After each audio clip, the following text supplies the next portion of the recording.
Before we begin, take a moment to get comfortable. Let your arms go heavy, your breath slow. And as you listen, feel free to leave a comment sharing what time it is, where you are, and what city or village you're listening from. It's love to know. And if you'd like more quiet stories like this one, don't forget to subscribe so they gently appear when you need them most. Now, It is winter in the year 1348, and you are walking along a frozen path toward a village that no longer appears on modern maps.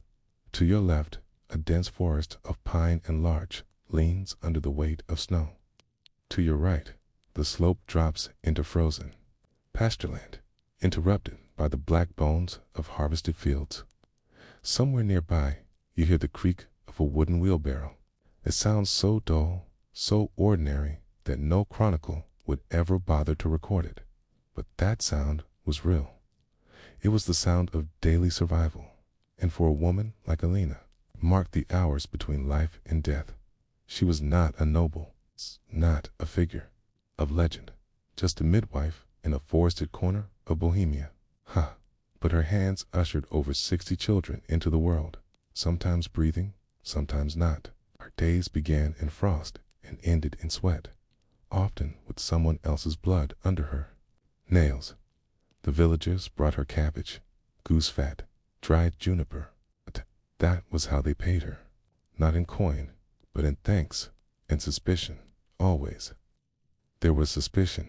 Alina was born near the town of Kladovy, when it was still a market center bustling with salt traders and wandering priests. Her mother was a herbalist, known for her pine syrup and quiet manner.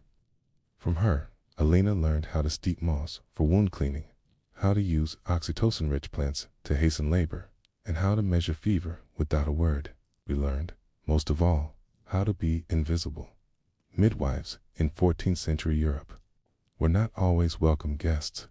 They were tolerated when needed. But outside the birthing room, they were too close to the mysteries of blood and death. Too much like women who knew things they weren't supposed to know. Alina's village lay close to the border of Bavaria. It was small, barely 30 families, thatched roofs, a wooden church, one watermill, and a common pasture that became a swamp in spring. Here, childbirth was not a sacred event. It was a private, sometimes fearful, interruption to daily toil. There were no doctors in the village, no scholars, no one who spoke Latin. The priest came from 5 miles away, only on Sundays, and yet spurts happened. Women screamed behind closed doors, and it was Alina who entered those rooms when no one else dared. Her equipment was unremarkable. A carved birthing stool passed down from a nun in Pilsen, a heavy apron stained from years of use, a pouch with rosemary, butterwort, fennel, and dried sheep's liver, linen cloths boiled in snowmelt, a spoon carved from alder wood to press under the tongue of convulsing mothers. She also carried a tiny painted cross. It wasn't strictly religious, not in the eyes of the priest, but she said it gave her hands steadiness. She would never begin a delivery without laying it on the floor beside her tools. What she did not carry was a book. Midwives rarely did, in Bohemia, as in much of Europe. Female literacy among working-class women was virtually non-existent. Their knowledge was passed from hand to hand, sometimes through hushed conversations at night, sometimes through demonstration in the middle of crisis. No one kept records. Successes were forgotten, failures were remembered, and accusations waited. First time Alina was summoned to assist in a complicated birth, she was barely 17. It was winter, much like now, and the mother had been laboring for 2 days. The child was twisted, the breath was shallow, the room smelled of dried sweat and wet hay. The father waited outside, whispering prayers in German. Even though his wife only spoke Czech, Alina did what her mother had taught her. She used warm oil and steady hands. She sang gently when the mother began to scream, and when the child emerged, Blue and quiet, Alina blew air into its lungs, gently, 3 times. On the 4th breath, it cried. The room was silent. And then, like many things in medieval life, it returned to noise. Later, the villagers said it was a miracle. But weeks passed, and when another child in the village was stillborn under the care of a different midwife, the whispers began. Said Alina must have done something. Said no girl that young could bring back a blue baby unless she had the devil's help. One woman even claimed Lina's cross had moved on its own. It was a dangerous thing to be too good at one's job, especially as a woman, and especially when that job involved death. The church had very little to say about midwifery, officially. Canon law did not directly prohibit women from assisting in births, but it frowned on any rites performed by them, especially baptisms. And yet, the rules of rural life didn't match the neat edges of church teaching. If a newborn was dying, and the priest was too far away, midwives like Alina had to baptize them. It was a sin not to, but it was also a sin to do it without a man of the cloth. So Alina baptized, quietly, quickly, sometimes with rainwater, once with beer, and she never wrote it down, not because she was ashamed, but because written records could be taken, confiscated, used in the winter of 1348. That fear would finally arrive in the form of a letter. It was delivered by a thin man on a gray horse. He wore the rough black cloak of a church agent. His hands were pink with cold, and he did not smile. The letter was written in Latin.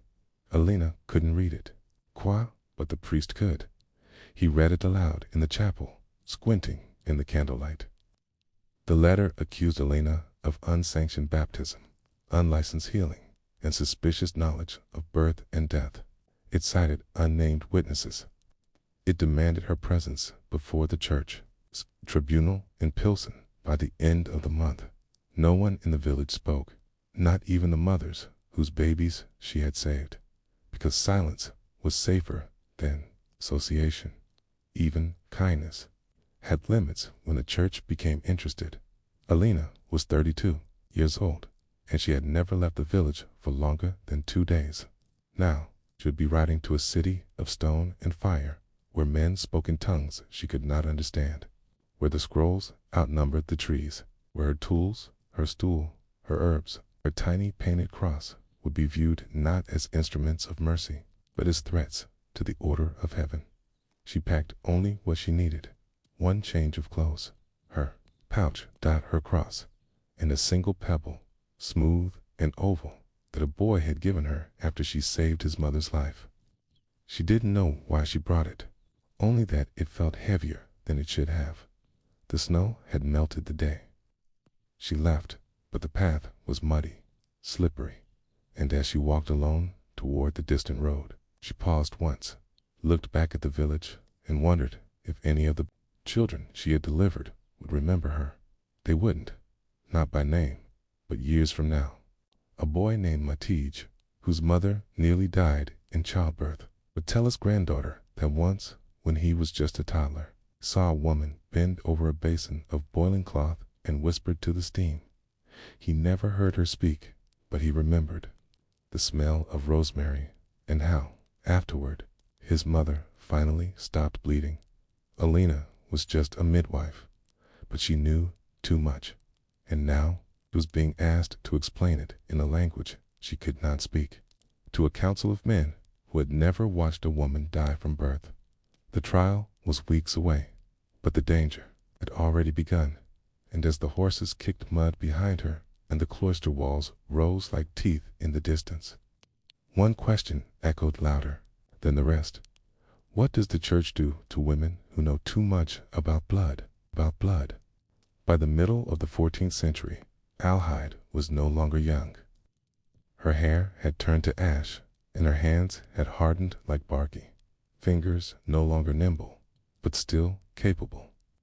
She had attended more than 300 births in the surrounding hamlets of Alsace, and while her own children had long since grown or died, She remained a presence in the life of every family who had called for her aid. But in a town where grain prices were volatile, harvests were uncertain, and the plague had already passed through once, people's patience with fate wore thin. Midwives in this era walked a line more perilous than most. Too successful, and they were said to traffic in spirits. Too many deaths, and they were cursed. If a woman birthed a malformed child, one with a twisted limb or glassy eyes, it was the midwife who was first scrutinized. Had she allowed the devil in through an unsanctified touch? Had she muttered a foreign word beneath her breath during labor? Had she interfered with what should have been left to God? It is important for you to understand how knowledge itself became dangerous. Midwives, by necessity, knew things other women didn't. They understood timing, when to wait, when to push. They could feel the angle of the baby with their hands. They could estimate how far a labor had progressed just by the pattern of a woman's breathing. They could sense when the afterbirth had not fully passed, when the bleeding was too heavy, when the mother was no longer present behind her eyes. In places where licensed physicians refused to touch women, or trained doctors wrote prescriptions from behind veils of Latin and rarely soiled their fingers, it was the midwife who kept track of what herbs slowed a bleed or soothed pain. This knowledge was not written in books, but passed by word, generation to generation, between women who gathered in smoky kitchens and whispered while stirring clay pots of nettle tea. Alhide carried in her head a map of cures and emergencies. She knew that wool soaked in vinegar might help slow bleeding. She knew not to let the woman lie too flat, lest the blood pool in her belly. She had seen too many stillbirths to count. And because of that, she had learned silence. But silence did not protect her forever. In the spring of 1352, there were 3 deaths in a single fortnight. The first was a young mother of 22 who labored too long, and though the child was born living, the woman died within the hour, her breath slowing like the snuffing of a taper. The second was a baby who never cried. The third, a mother who bled out before the rooster crowed. All 3 had been attended by Alhide in times of grief. Medieval communities did not often look inward. They looked for rot, for a bad apple, or for a sin that could be isolated and removed. Rumors spread, not like wildfire, but like mildew, slowly, underfoot, until the floor gave way. People began to say it was strange how Alhide never wept at deaths, how she cleaned her hands with vinegar, which stank like sour wine, perhaps to cover up some other foul thing, how she never married again after her husband's death, how she had made a pact. Perhaps she was not mourning because she had no need to. You might wonder, didn't people know that childbirth was risky? Didn't they understand that midwives were only human? They did, but understanding fades quickly under pressure. And in a town where the harvest had been weak, where taxes from the bishopric were high, and where rats had been spotted again near the market square, the need for a scapegoat became urgent by summer. 2 more births ended badly. One mother suffered convulsions. The other bled from the mouth before dying. Alhide had been called for both. It was then that a group of town women, some of whom she had once delivered, refused her entry to their homes. They began calling on another midwife, younger, less experienced, as Alhide, they said, had the smell of death about her. Now isolated, Alhide no longer had the protection of busyness. She no longer had daily rounds to make or hands to hold. She spent her time grinding herbs for no one, boiling linens that no infant would soil, sitting by the small wooden crucifix above her hearth, her fingers folded, but UNMOVANG. It was in this emptiness that the worst thing happened. A nobleman's wife, pregnant with her 6th child, suffered a miscarriage in the 7th month. The child was born discolored and cold. It had 3 fingers on one hand. Its eyes never opened. and because the nobleman's wife had been seen once, only once, speaking with Alhide weeks before. The blame was laid. This was no longer just whisper. It became formal. A local priest, influenced by the town steward, filed a charge of maleficium, the broad term for sorcery, witchcraft, and demonic interference. While this word would later become infamous in the great European witch hunts of the 16th century, its use here was early and not yet standardized. Still, it was dangerous to be accused of maleficium, did not require proof. A malformed baby was seen as sign enough. Strange smell, a lack of tears, a neighbor's fear. These were the bricks from which a pyre could be built. Alhide was brought before the magistrate of Strasbourg, a man who had never seen a child born, never witnessed the screams that tore through night like owls, never wiped blood from a woman's thigh while whispering prayers in languages older than Latin. She was not imprisoned, but she was questioned repeatedly. They asked her about herbs. She told them about nettle, rue, sage, and the careful balancing of wormwood. They asked if she had ever touched a woman without prayer. She told them sometimes the prayers came after.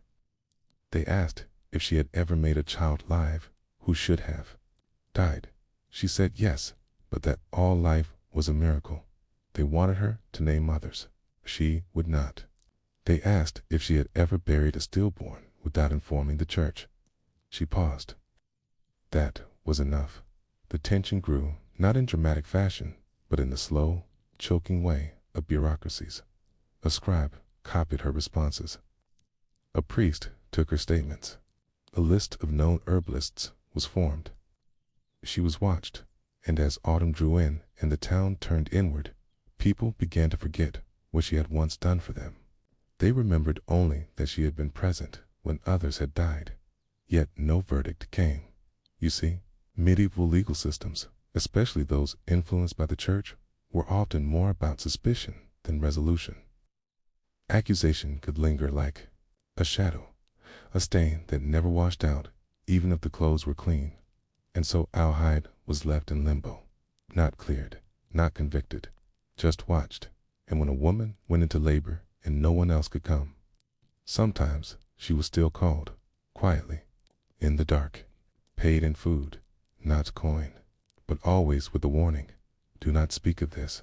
We do not want trouble. She said little. She did what she had always done. She helped them survive. But you have to wonder, in a world where knowledge kept people alive, why was it so feared? What happens when a society depends on women like Alhide and then punishes them for being necessary? What becomes of wisdom when it's only safe in silence? Winter came early that year, long before the trees had let go of all their leaves. Snow arrived in late October, the kind that settled quickly over rooftops and made ash-gray streaks down wooden doorframes. In Strasbourg, the cold did not just touch the bones, it sat inside them. Cellars froze, windows breathed mist, and fires burned longer than they should have, with the little wood left. Alhide remained where she had always been, in the small cottage near the edge of the herb fields, beneath the slope of a hill where the ground softened during thaw, but stayed firm enough for simple graves. That hill had always been important to her, not because of any magic or superstition, but because it drained well. Water ran off quickly. It was dry. That mattered. When you needed to bury infants in secret, she had never kept a tally, but she knew how many there had been. The babies born too early, too quiet, the ones that came breech and purple, the ones who slipped into the world and never breathed. Sometimes the mothers had whispered, "Please, Alhide, not the priest. Not this time. Let him go quietly." She had done as asked. There had been no rituals, just linen, a small piece of warm wool, and the dry ground under the hill. But now, even that task was no longer hers. The suspicion from summer had not faded, and though no formal punishment had followed the accusations, Alhide had become something worse than condemned. She had become untouchable. The women of the city no longer met her gaze in the market. Even those who owed her their lives turned their heads. It wasn't cruelty, not entirely. It was survival. To associate with a woman accused of maleficium, even if only by rumor, was to invite scrutiny. And scrutiny, in 1352, was a slow form of death. That winter, a new midwife appeared. Her name was Gertrude.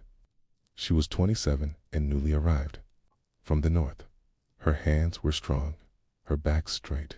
Her apron was clean, her words soft and in good Latin. She had apprenticed briefly with a monastery healer. She quoted scripture when delivering babies. The town breathed easier. Finally, a safe woman. No one said it aloud. But Alhai knew. She did not resent Gertrude. How could she? The young woman did what Alhide had once done. Walked cold streets with hot water tied off umbilical cords, whispered prayers into rooms where death waited in the corners. But still, it stung to be erased. Sometimes, Alhide sat by her window and listened for the cries. The newborns still came. Life had not stopped just because hers had grown quiet, she thought. Often about the knowledge she carried, not the kind that filled books, not the anatomy diagrams, not the names of saints, not the approved church doctrine of reproduction, but the knowledge of feel, the subtle signs of a mother slipping away, the color of fluid that meant infection, the way a baby turned inside the womb just before descent. She thought about how little of it was written down, how few asked her to teach, how none would. Now, it is hard to explain to those far removed from that world just how valuable and fragile this type of knowing was. It did not live in libraries. It lived in gestures, in touch, in long nights of watching and waiting. And once the women who held it were gone, it vanished. This was the invisible tragedy of medieval midwifery. You might assume, as we modern minds often do, that science wins eventually, that medical knowledge rises naturally over time, that superstition loses and reason triumphs. But no, that is not always how it works. Sometimes knowledge dies. Sometimes it is feared, silenced, and left to rot with the women who carried it. Not because it was wrong, but because it came from the wrong people. Alhide had learned this slowly, over a lifetime. And now, in her quiet final years, she watched it happen again. Young women asking fewer questions, herbal gardens left untended, mothers trusting only what came from parchment, not memory. The church had begun to tighten its grip on health matters. The Council of Basel was only a few decades away. Universities were opening medical faculties, but women, they were being pushed out. First from scholarly debate, then from religious legitimacy, then from their own neighborhoods. Midwives became suspect. The line between healer and witch blurred. Not because the women changed, but because the institutions around them did. And so, Alhai did what many women of her time did in the face of fading power. She waited. She kept to herself. She made her broths and dried her herbs and refused to die bitter. But she did write one thing, not a book, not a treatise, just a letter. It was written in simple German, on coarse vellum, and folded into four. She left it with a friend, an old widow who still remembered her kindness. The letter was addressed to any woman who might still wonder. Here is what it said. If you are reading this, and no one has yet told you how to stop a mother from bleeding, I will write it here. Use wool soaked in wine or vinegar. Press hard, even when she screams. If the womb does not close, speak to it. Yes, speak. Some things, listen only to voice. If the baby is turned, lift the belly from below while you press the back from behind. Do not let the priest stop you. If you hear a sound like humming, but no one is speaking, that is the sound of a life departing. Say whatever name you know. Speak it into the mother's ear. She will try to come back. Most do. If they call you dangerous, you are doing something right. You have seen things that men have not. That is always frightening. You are not evil. You are not alone. Hold the baby close, even if it is not living. The mother will need to see it. And finally, never trust the silence. It grows teeth. Letter was not discovered until the 19th century, tucked between the pages of a farm ledger. It is now held in a museum archive in Colmar. Many dismiss it as apocryphal, likely written centuries later or forged. But its phrasing is odd enough, its rhythm old enough, its advice plain enough, that some scholars believe it may be real. Whether Alhide wrote it or not, the sentiment remains. Midwives in medieval Europe walked alone. Their hands caught life. Their words held death at bay. And when they did too well, they were cast out, not because they failed, but because they knew too much. That is what makes their story so strangely familiar. Even now, we often fear what we need most, and so we ask again, gently, from the quiet end of the candlelight. What wisdom have we silenced simply because it came from the wrong voice? What survival did we forfeit just to feel safe? And what other allies are still waiting to be remembered? In the aftermath of Alhide's departure from Strasbourg, midwifery remained in a tenuous position. Where once these women were seen as vital members of society, they were now treated with suspicion and fear. Tainted the knowledge of childbirth, physical process that all women were tied to, was no longer enough to protect them, particularly in the form of the Inquisition. Meant that the practice of midwifery came under increasing scrutiny, and as church courts gained power, midwives like Alhide would find themselves not only in the business of aiding birth, but also navigating a maze of religious and legal ramifications that sought to control their work and, ultimately, their lives. Inquisition was one of the most powerful forces during the medieval period, and by the 13th century, it had set its sights on rooting out heresy. This new focus on purity in doctrine had far-reaching consequences, especially for women. Midwives were increasingly seen as conduits of possible heresy, not because they were inherently malevolent, but because they existed at the intersection of life and death. The very act of facilitating childbirth became a battlefield for control over both the body and the soul. In medieval Europe, no action was without consequence, and no belief was without danger. Religious orthodoxy seeped into every aspect of daily life, and the church began to formalize its stance on women's health and the knowledge surrounding it. Where once midwives had been trusted members of their communities, their expertise now threatened the centralization of power in the hands of the clergy. After all, the church viewed women's bodies, like the earth, the home, and society itself, as something to be controlled, not understood. The church's new power and the control of midwifery is essential to recognize that midwifery in medieval times wasn't simply about catching babies. Midwives were the gatekeepers of life, managing the most intimate and dangerous aspects of the human experience, from conception to childbirth and to subsequent care of mother and child. The midwife's knowledge was vast. It went beyond just practical techniques. It was about preserving the life of the community and keeping things in balance. But as the influence of the church expanded, this balance became a matter of doctrine.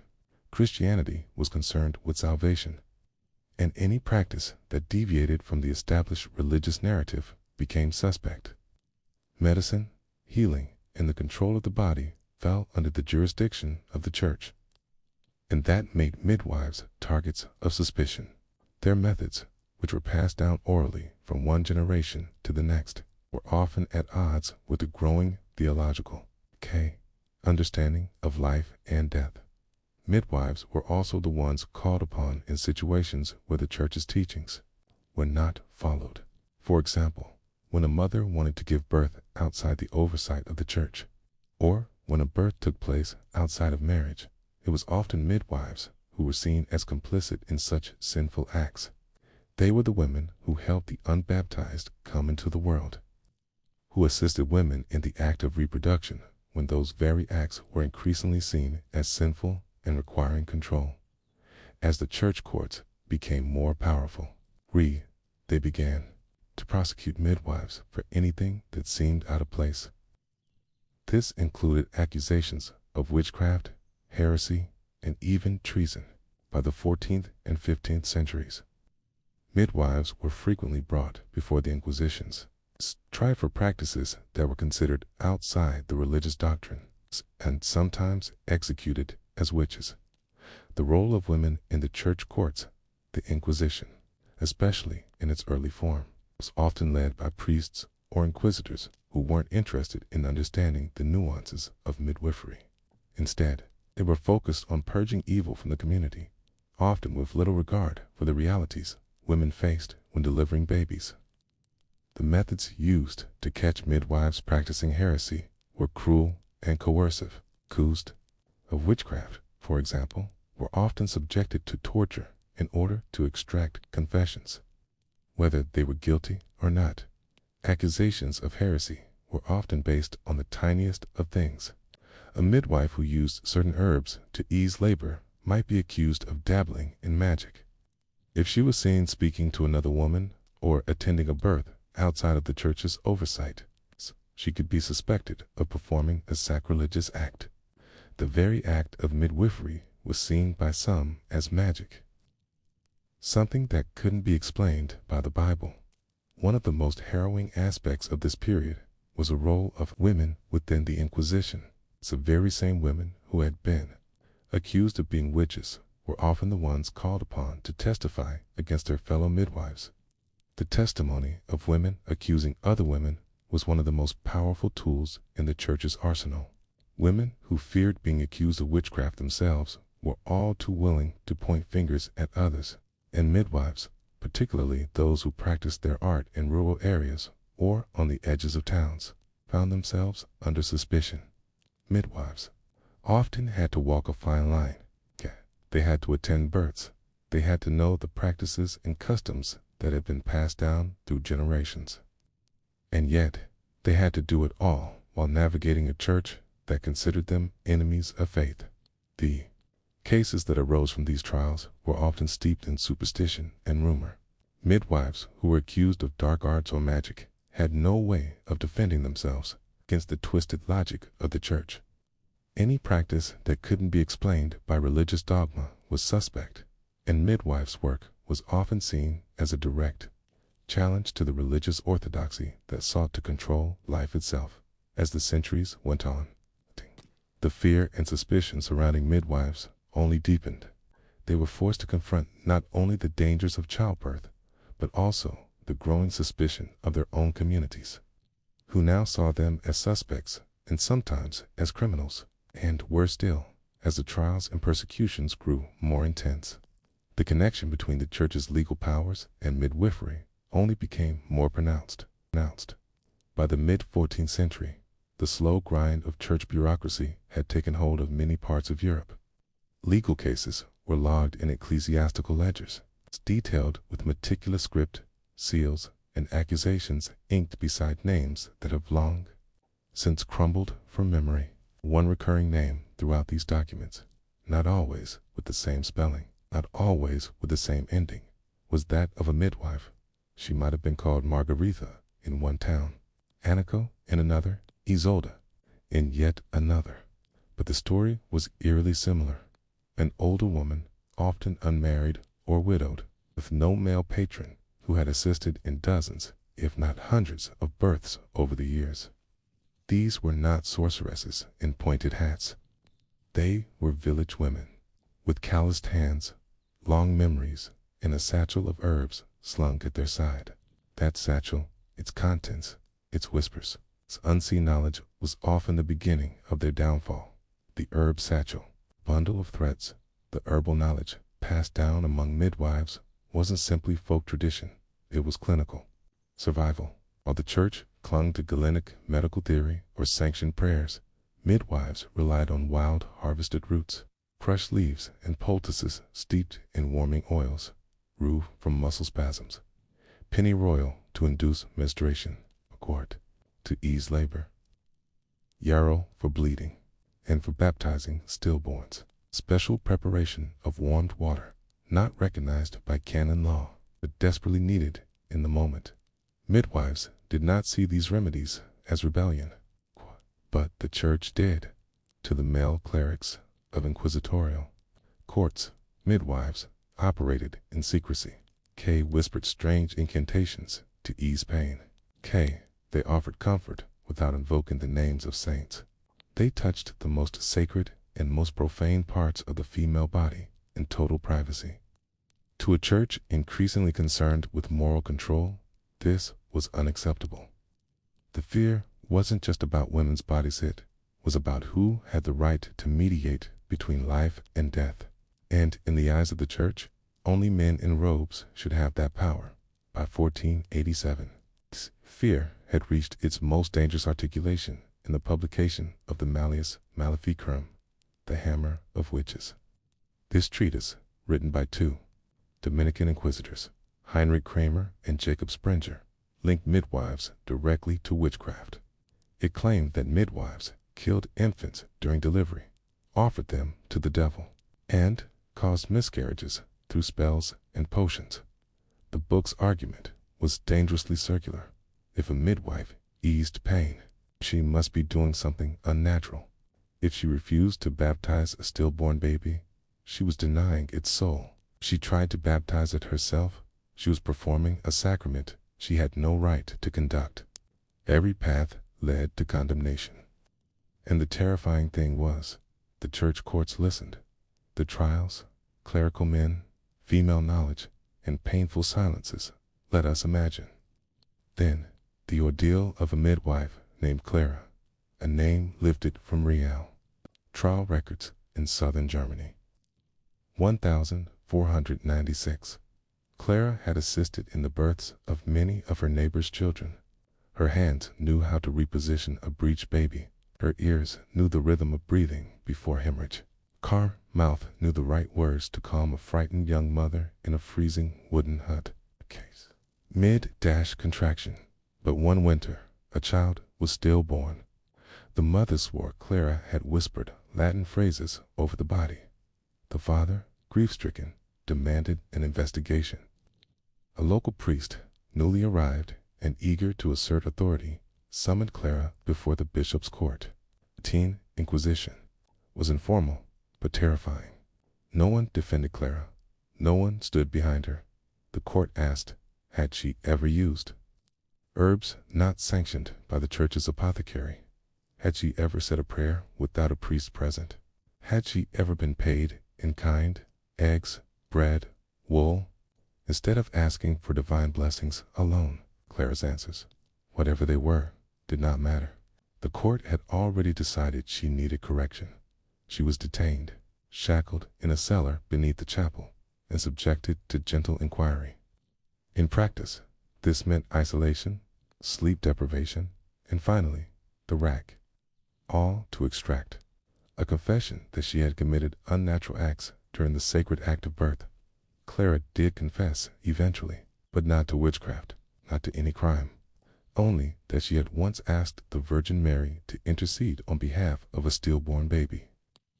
She had murmured to the child, hoping its soul would find peace. That confession was enough to sentence her to penance and exile. Many were not so lucky. Some midwives were burned, others vanished into monastic cells, confined to lifelong silence.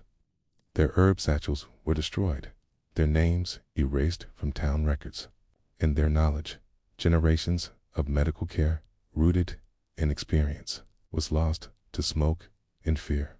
The doctrine of control, midwifery as a moral threat. The question remains, why was midwifery of all professions singled out for such suspicion? Answer lies in the church's evolving doctrine of gender, body, and authority. In medieval theology, childbirth was the result of original sin. Pain during labor, according to the book of Genesis, was Eve's punishment. The very act of easing that pain could therefore be interpreted as undermining divine justice. Moreover, childbirth was messy, physically, theologically, and socially. It involved bodily fluids, groans, nakedness, blood. The church had long held that such matters should be hidden, managed only through prayer and penance. But midwives dealt in mess every day. They used techniques that worked, even if those techniques had no basis in scripture. This practical, female knowledge was deeply threatening to clerics who relied on Latin texts, not lived experience. A midwife who saved a mother from bleeding to death was more influential in her village than a priest who spoke in parables. That made her dangerous, and yet there was no replacement. Even as church courts prosecuted midwives, communities could not do without them. Priests could baptize, monks could preach, but none of them could untangle a cord wrapped around a newborn's neck. None of them knew how to massage a womb to expel a retained placenta. None of them had the courage to sit in a dark hut in January, next to a screaming girl in her first labor. Midwives existed in a contradiction of being both essential and reviled. Their expertise was needed but never honored, and when something went wrong, became the first scapegoat. A broken chain of knowledge. What makes this story even more tragic is the silence that followed. By the 16th century, midwifery had become increasingly regulated. Places like France and England, midwives were forced to swear oaths to the church. They had to register with civic authorities, carry licenses, submit to male physicians. Many of them were illiterate and could not even read the oaths they signed. The oral tradition, once passed from grandmother to apprentice, began to fray. Midwives were told to report suspicious behavior, to avoid superstitious remedies, to defer to male doctors who had never delivered a child in their lives. The communal female network of knowledge was dismantled piece by piece, and so births grew colder. The church got its rituals, physicians got their authority, but mothers got more deaths and midwives got more fear. What survives now is not the memory of their techniques, but the memory of their punishments. By the early 1600s, the landscape of childbirth across Europe had changed. Not entirely. Babies were still born in dark rooms, warmed by firelight. Women still screamed and sweat in pain, and elder women still came running with bowls, cloths, and herbs. But the space around the bed had shifted. The spiritual charge of childbirth had grown heavier, stricter, and more watched.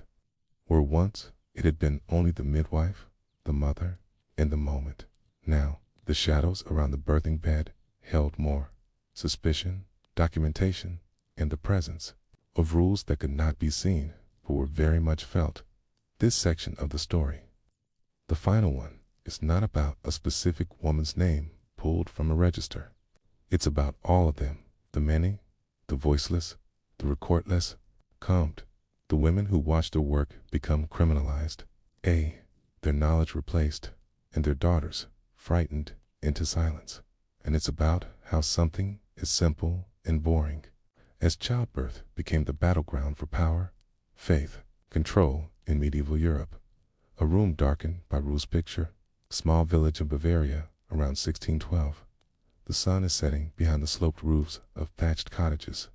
In one of them, a woman named Beatrix is about to give birth to her third child. Her first died before it was old enough to walk. Her second clung to life, and now she is breathless again, stomach contracting in sharp, terrifying waves. Her husband, Mathis, is pacing outside the door because husbands still weren't allowed in.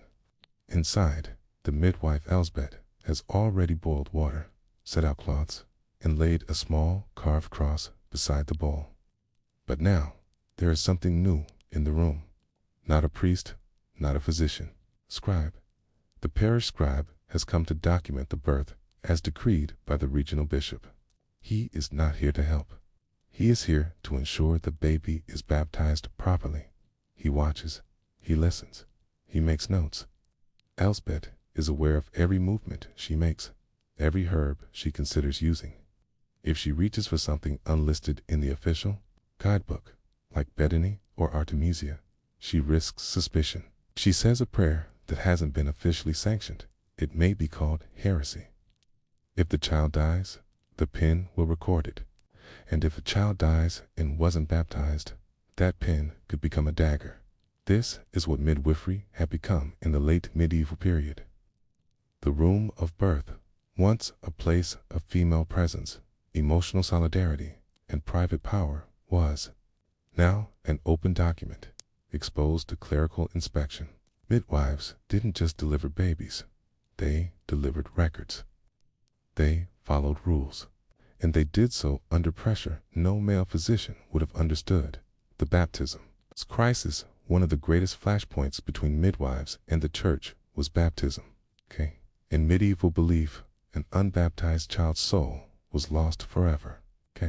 This fear was so intense that women begged for baptism even before labor had ended. In theory, only a priest could conduct a valid baptism, but in the chaos of birth, especially in remote villages, that wasn't always possible.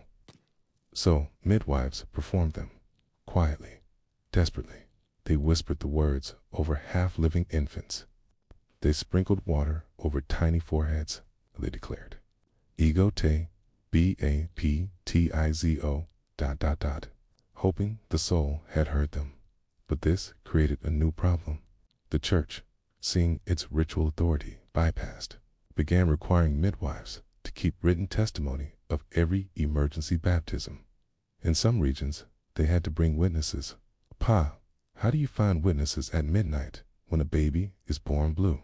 And still, in France, by the 17th century, some midwives had to take oaths in front of notaries before they could continue practicing, swearing that they would only perform baptisms when absolutely necessary, that they would report all deaths, and that they would refrain from using any language not found in the church's catechism. And all this had to be remembered perfectly while managing labor, blood, screams, and fear. It is easy to forget how strange this is, that a woman whose hands were slippery with the blood of life also had to think like a cleric, like a lawyer, like an obedient recorder of ritual, and all while watching mothers suffer with no pain relief allowed except prayer, male sessions, and the theft of authority at the same time that midwives were being bound by regulation and fear. Something else was happening. Men were entering the space of birth. Historically, male physicians had been excluded from childbirth. It was considered indecent, and frankly, most of them didn't know what to do. But in the 16th and 17th centuries, particularly in urban areas, a new profession was emerging, the man midwife, or accusations. These men wore academic robes. They had studied in universities, though rarely studied female anatomy in real life, and they brought with them a new tool, the forceps, whereas women midwives relied on touch, posture, massage, and patience. These male intruders relied on intervention. They made birth violent. They pulled, cut, pressed. Sometimes they saved lives. More often, they created trauma, but the church and state preferred them. They were easier to regulate. They kept written records. They weren't accused of magic. And so, slowly, the profession that women had built over centuries was taken away from them by the 18th century. In many parts of Europe, midwifery was no longer seen as sacred knowledge. It was considered folk medicine at best, dangerous superstition. At worst, women were allowed to practice only if they were certified by male doctors, and even then, they could be removed at any time, accused of negligence, and replaced what had once been a respected, if unspoken, power. A quiet authority passed from hand to hand had been transformed into a monitored, shrinking box. Midwives could still exist, but only within it, and even then, they had to watch their backs. The end of the line. The saddest part is this: so much of what midwives once knew is gone. There are no medieval midwife textbooks, no written recipes from the women themselves couldn't write. and those who could didn't dare to leave records. What survives are court cases, denunciations, testimonies extracted under torture. We know what they were accused of, but not what they actually did. We can reconstruct some of it. We know from marginal notes in ecclesiastical documents that midwives used warm oil for perineal tears. We know they massaged bellies to help expel the afterbirth. We know they recognized signs of preeclampsia, even if they didn't have a word for it. We know they tried to comfort, to encourage, to listen. And we know that when they were dragged before courts and made to explain themselves, they often did so with remarkable calm.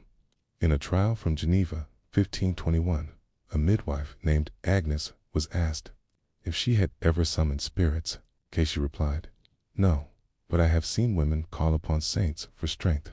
Is this not the same?" When asked if she had ever caused a miscarriage, she said, "No, but I have eased pain. If pain is holy, then perhaps I am guilty." She was fined, not executed, but her license was revoked. Her clients stopped calling. She died 2 winters later, alone, and yet babies were still born. Women still call midwives, in secret, in whispers, with trust that went deeper than fear. The profession never vanished. It simply receded like water under ice, waiting for a time when it could rise again. The lingering question, when we think of history, we often picture kings, battles, maps, but the truth is, history happens in rooms like these, in the low light, hush of a birthing room, in the crackling fire beside a basin of water, the trembling hands of a woman who is trying to keep 2 people alive, the one giving birth and the one being born. What did we lose when midwifery was silenced? Not just a profession. We lost a language, a kind of power, a whole way of seeing the world, not as something to conquer, but as something to witness, to guide, to carry forward gently. And maybe the real question isn't how many midwives were burned. Maybe the real question is how many births could have gone better if we had just listened. They said it began with a miracle, but miracles were never easy things. In the small Lombardian town of San Clemente, nestled among stone buildings and the silvery flicker of olive groves, the people believed they were living under divine protection. The town's namesake was a modest church perched on the edge of a slope. Its doors never locked, its floor smelling of pine needles and incense. And inside this chapel, carved into a sliver of wood behind the altar, was the image of St. Margaret of Antioch, patroness of pregnant women. They said she had once been swallowed by a dragon and cut her way out with the cross she carried. It was an old tale, one older than the church itself. Women came from all around to pray before her likeness when their bellies grew round and tight.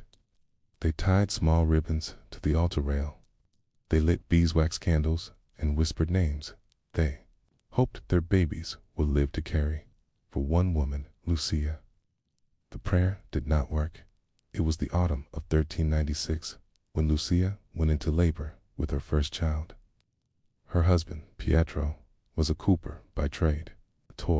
They lived modestly, kept hens, and had long prayed for a child when Lucia's pains began before dawn. The midwife was summoned, a widow named Violetta, who had assisted at nearly 40 births across the region. She arrived with her satchel of folded linens, a small carved crucifix, and a leather pouch of herbs strung with bone toggles. The labor lasted the entire day and into the night. Violetta knew something was wrong by midday. The baby was turned, and Lucia's body had begun to tremble with exhaustion. There was no doctor to call. The parish priest was away. Violetta did what she had always done, whispered comfort, prayed beneath her breath, and used her hands with all the care her years had taught her. The child was stillborn just before midnight. It was a boy, small and blue, his limbs slack. Violetta baptized him with rainwater she had collected in a clay cup earlier that week, just in case. Then she wrapped him in the softest cloth she had brought and laid him beside his mother. His tears came only hours later, long after their silence had sunk into the bones of the house. Pietro buried the baby behind their cottage, in a spot marked with rosemary and a small wooden cross. None of that, however, was the miracle. Whispers in the fog. The miracle came 2 weeks later. A child was born in the nearby village of Trebbiano. The labor had gone poorly, but the baby was said to be still alive. And according to the local gossip, the woman had not been aided by a midwife, but by a traveling friar who claimed the touch of St. Margaret had guided his hands. He spoke of visions, of heat pouring down from the statue in San Clemente, of his hands moving not by his own will, but by the guidance of holy light. In this story, like all good stories in late medieval, towns began to spread. Within a fortnight, the miracle was being retold in San Clemente itself. People came to the chapel in larger numbers. They brought their children, lit candles in honor of the saint, and left behind tokens, carved fruits, tiny baby shoes, even teeth. But the attention did not fall only on the church, turned to the women. If St. Margaret had performed a miracle through a priest's hands, then perhaps midwives were no longer necessary. Perhaps their work, long held in a gray zone of tolerated tradition, was now seen as an interruption of divine intervention. And then someone remembered Lucius Stillbirth. Why had St. Margaret not helped her? Who had presided over that labor? Why was Violetta an old widow with no church training, the one who baptized the child, who gave her the right? The accusation it began with a letter, anonymous message sent to the local bishop, sealed in plain wax. The writer claimed that a certain midwife, Violetta of San Clemente, had been heard uttering words not found in Holy Scripture during childbirth, that she kept herbs associated with the old ways, that she had once drawn a circle in the dirt near her door, that she had let a stillborn child rest against its dead mother's breast without seeking a priest. The bishop, quarrelling, pressured by the growing fervor surrounding the supposed miracle, could not ignore it. Violetta was summoned. She arrived at the rectory wearing her only clean shawl. She did not cry. She did not beg. She explained what she had done, the comfort, the herbs, the baptism, and admitted she had performed similar rites many times before. The archdeacon asked why she had not called a priest. She said, gently, there was no time. He asked if she had been trained in the sacraments. She answered, only in sorrow. He asked if she thought her actions had sent the child to heaven. She replied, I hope they did, but I do not know. These were not the answers he wanted. Violetta was charged with heresy, specifically for performing a baptism without authority and for invoking unnamed forces in a time of holy crisis. She was not accused of witchcraft. Not yet, but the threat hovered like smoke in a cold room. The trial of silencing truth. No one expected Violetta to be executed. She was too old, too known, too respected. But her trial served another purpose, to remind midwives across the region of their new place. Sent a message. During the hearings, Violetta was asked about her training. She said her mother had taught her that she had learned by candlelight, that she had watched and listened, and learned when to intervene and when to let nature take its path. They asked her if she prayed during births. She said yes. Always. They asked her which saints she invoked. She said, the ones I thought might be listening. They asked her if she had ever seen death enter a room before a child was born. She said, yes, often. She said it without drama, without fear. Because Violetta, like many midwives of her generation, knew that childbirth was where the veil thinned, where life and death met in a flicker of breath. She did not see it as miraculous or evil. She saw it as ordinary, and that, perhaps, was what unsettled the court most. A punishment in papering the end. Violetta was not imprisoned. She was not burned, but she was silenced. She was forbidden from practicing midwifery ever again. She was required to attend weekly confession for 6 months. She was instructed to publicly renounce all forms of unlicensed ritual during childbirth and to refer all future births to a church-approved male assistant. And the record ends there. What became of Violetta, whether she lived quietly or died in bitterness, is unknown. But from this trial, we can glimpse the shift that was unfolding all over Europe in the late Middle Ages. The work of women, once private and protected, was being brought under new authority. Sacred power was being redrawn, and the ones who stood closest to life, to birth, to blood, to the first breath, were being pushed back. Violetta's hands had delivered dozens of lives, but all that mattered now was one death, one moment, one stillborn child, and the silence that followed. The records said Violetta was forbidden from practicing again. But the records did not know what women whispered in kitchens. Some things do not disappear because they are banned. Tia, they slip underground. They change their names, and they wait for nightfall, months after Violetta's public renunciation. Something unusual began to happen in the surrounding villages.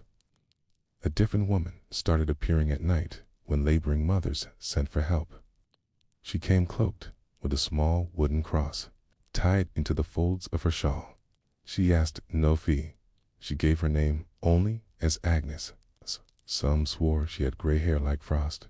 Others said her hands were the hands of someone far younger. Still others believed she was a kind of ghost, the spirit of some forgotten saint, who visited only those who truly needed her. She carried a pouch of herbs and salt, a narrow blade for cutting cords, a bit of wax thread, linen that smelled faintly of thyme. She moved quietly through homes, spoke little, and never stayed longer than needed. Some said she hummed to the newborns. Others said she wept when the mother bled too long. But all agreed she did not come unless called by a woman. The men of the parishes knew nothing, and that was the point. Hidden in the margins in the late 1300s, in early 1400s, there were many such midwives across Europe, forbidden formally, but needed urgently. These women lived in a world of double lives, part caregiver, part fugitive. In some regions of France, especially near Avignon and Lyon, midwives who had been banned by ecclesiastical decree continued to serve in rural communities under assumed names. They passed messages in loaves of bread. They traded bundles of cloth, wrapped with coded stitches. One corner folded in meant I have arrived. Second fold in the opposite direction meant too late. One such bundle, now stored in a regional archive in France, contains 12 small pieces of linen, each with a symbol sewn into the edge, not letters, but shapes: a tree, a star, a weeping eye. Historians believe they were part of a rudimentary tracking system, a private register of births and outcomes used by underground midwives to record their cases without church's knowledge. These were not the loud records of court scribes. They were soft records, held in cloth, held in breath. The woman calling herself Agnes became part of that lineage. She too kept a record, not in ink, but in scratches. She used a curved bone needle to etch faint lines into the underside of her walking, a stick 1 notch for every child born alive, a half mark for those born silent, by the time she vanished again. There were over 100. The road between towns, or whoever she truly was, never returned to San Clemente. The risk was too high, but her name began to circulate cautiously among the midwives of neighboring villages. It became a kind of symbol, an echo of resistance, and in time her movements aligned with another historical curiosity: the appearance of secret gatherings among banned midwives in the woods outside village parishes. In some records, these were condemned as Sabbaths, heretical meetings where women were said to consort with devils, but the reality was far quieter. They were not summoning anything. They were teaching each other. There were no grimoires, no flying ointments, just bundles of mugwort, instructions on how to turn a baby in the womb, gentle ways to stop a hemorrhage, with pressure and cloth, what bark to boil for the pain, how to resuscitate a newborn with a hollowed reed, and sometimes how to bury a child without leaving a trace. Agnes was said to attend these meetings only once. She came with a packet of pressed herbs and a folded scrap of paper, a crude map of safe homes, wells with clean water, and church officials who could be trusted to look the other way. She passed it to a younger midwife named Lentina, who had never delivered a breech birth before, and then she disappeared once more. The bishop's ledger. Meanwhile, the church did not remain idle. Across several Italian dioceses in the early 1400s, bishops were instructed to keep ledgers of suspicious births, any case where a child was baptized without a priest, or a mother died without confession, or a midwife had been summoned before a male medic could be found. The ledger from Ravenna survives, and it is chilling in its precision. Each entry includes the name of the laboring woman, the date, whether the child survived, and who performed the delivery. Some are stamped with red wax, the mark of inquiry, some with black ink, the mark of suspicion. In that ledger, Agnes appears twice. The first is noted as Agnesa, unknown, delivered child of Maria di Tagliani. Mother died. Infant survived. Second, a month later, Agnesa, not registered, called to assist in delivery at night. Baptism performed before priest arrival. Child did not survive. Beside this second entry is a symbol, a tiny cross, surrounded by a circle. It was the mark of probable heresy, but nothing more came of it. No trial, no arrest, only silence. Perhaps the church never found her, or perhaps they knew the truth and chose to forget it. What the women remembered years past. The fervor around miracles quieted. Saint Margaret remained in her place behind the altar at San Clemente, her carved face worn smooth by centuries of fingertips. Violetta, if she was Agnes, was never seen publicly again, but her name remained among the women. In a ledger found hidden in the wall of an old bakery in Florence, used generations later by midwives operating under new restrictions, one name is circled faintly in charcoal, Vio. Next to it, nose, the signs before blood begins, and beneath that, returned once, then gone again. Perhaps she died in the hills. Perhaps she lived to see a gentler time.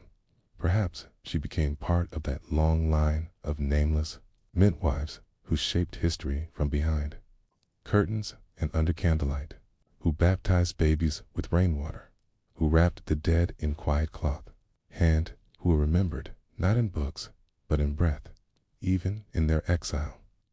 They carried the knowledge forward, hand to hand, womb to world, and always in the shadow of miracles. The city of Ferrara, like so many others in 15th century Italy, moved with the rhythms of bells. Bells for the dead, for saints' days, for mass. But behind those stone towers and ringing metal, another rhythm pulsed, one of swollen bellies and hidden labors, of quiet cries behind shuttered windows. By the 1450s, the formalization of male medicine had begun to spread across Italy. University-trained physicians, all male, were stepping further into spaces that had once belonged exclusively to women. Midwifery was not outlawed outright, not yet, but it was being restructured, examined, and watched. In Ferrara, a new rule was established. All midwives must be approved by the city's medical board. The board consisted of 5 men. None of them had delivered a child. That winter, a woman named Daria petitioned to become a licensed midwife. Her own mother, a midwife, for 30 years had died of fever the previous spring after delivering twins in a flood-damaged farmhouse. Daria had learned at her side, learned the rhythm of a laboring breath, the feel of a cervix softening, the way a newborn's fingers curl. even in death. But none of that was on her exam. The test included questions about Latin names for body parts, questions about Galenic humors, questions about prayers to recite should the mother be suspected of sin. She passed, barely, but the board noted she was to be observed. Still, women called for her. The baby with no pulse one call came during Lent from the wife of a baker. The baby was late. The mother, Rosanna, was pale, her eyes sunken. Daria knew. She had seen it before. A baby gone quiet in the womb is a silence like no other. Not sleep, not rest, but a kind of falling away. She listened with her hand and her ear, placing her cheek to the woman's belly. Nothing, no flutter, no turn, just stillness. But Rosanna was already in labor. It could not be stopped. Hours passed. The child came slowly, head tilted, wrong. When the final push came, Daria held her breath. She always did. It was a superstition she couldn't shake. And then the child emerged. A boy, cord wrapped. Twice at the neck, blue, limp, Daria unwound the cord. She rubbed him with cloth, blew a faint breath into his mouth. No response. The father, panicking, sent for a priest, but the priest was on the far side of the city. Daria, in the stillness of the moment, whispered of baptism. She had water in her satchel, boiled that morning, just in case. She touched the baby's forehead and spoke the words in Latin, a private, quiet act, and then, shudder. The child cried, just once, but it was enough. The priest arrived an hour later. The child was baptized again, formally, with witnesses, but the father mentioned what had happened before, and that was enough to summon the bishop, a matter of authority in this period. Informal baptism, especially by women, was tolerated only under strict conditions. If a midwife baptized a stillborn, she could be accused of interfering with God's judgment. She baptized a living child before a priest arrived. She could be accused of overstepping spiritual boundaries. In Daria's case, the fact that the child survived both made her a hero and a suspect. She was summoned before the bishop and asked to explain. She did, calmly, precisely. She had done it only because no priest was present. The child was dying. She had boiled the water herself. She used the correct words. She meant no heresy. The bishop, to his credit, did not accuse her directly, but he warned her if she ever baptized another infant without immediate necessity and without a witness, it would be considered an act of defiance. And defiance, especially by women, was dangerous. Her license was not revoked, but it was stamped. A small sigil in the corner, shaped like an eye. Observed. Letters between widows. There is a single letter that survives from Daria, written to a fellow midwife in Bologna. In it, she writes, not of saints or rituals, but of feet. She describes a breech birth, one where the baby emerged backward, feet first, arms tangled. She explains the technique she used, how she rotated the body gently, using her forearm as a brace, how she murmured to the mother not to push until the right moment. But most telling is the final line. 3 more. Now call me Agnes. I do not correct them. The name had returned. It passed like breath from village to town. Whenever a midwife acted in defiance, saved a child, or whispered a forbidden prayer, the name rose again. Agnes, she who went where priests would not. She who heard the silence and answered it. Whether Daria truly was part of that hidden lineage, no one can say, but her name is etched faintly in the corner of a ledger in Ferrara, alongside a note, licensed, 1 complaint, 7 lives saved. The last gathering in 1478. A group of midwives gathered in secret outside Siena, not a sabbat, as some might have believed, but a teaching circle. One woman brought a carved wooden pelvis used to demonstrate how a child rotated during labor.